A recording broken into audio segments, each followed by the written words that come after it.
ఇంకొక ప్రధానమైన వార్త, మీనాక్షి నటరాజన్ పాదయాత్ర చేయబోతున్నారట. కాంగ్రెస్ పార్టీ తెలంగాణ రాష్ట్ర వ్యవహారాల ఇన్ఛార్జ్. సో ఆమె కొంత జెన్యూన్, హానెస్ట్, ట్రాన్స్పరెంట్ పర్సనే ఆమె. ఎందుకంటే ఎక్కడ ఆమె ఈ కరప్షన్కి కానీ ఇంకోటికి కానీ ఆమె ఎక్కడా లేదు. ఆమెకున్న కాంగ్రెస్ పార్టీ ఐడియాలజీతోనే ఆమె వర్క్ చేస్తున్నారు. ఒక రకంగా చెప్పాలంటే రాహుల్ గాంధీ కంటే కూడా ఆ పార్టీ ఐడియాలజీని బాగా వంట పట్టించుకొని ఎంతో కొంత కార్యకర్తల్లో ఉత్సాహాన్నో లేకపోతే అవగాహనను పెంపొందిస్తున్న నాయకురాల్లో మీనాక్షి నటరాజన్ ఒకరు. రాహుల్ గాంధీ కంటే బెటర్ అనే చెప్పాలి ఒక రకంగా.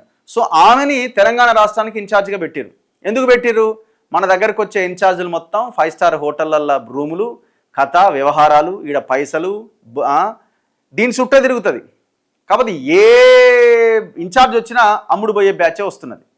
అందుకే రాహుల్ గాంధీ ఈ తెలంగాణ కాంగ్రెస్ నాయకులు ఎవరైతే ఈ బ్యాచ్ ఉన్నదో వీళ్ళని తట్టుకోవడానికి ఈమెను రంగంలోకి దించిండు.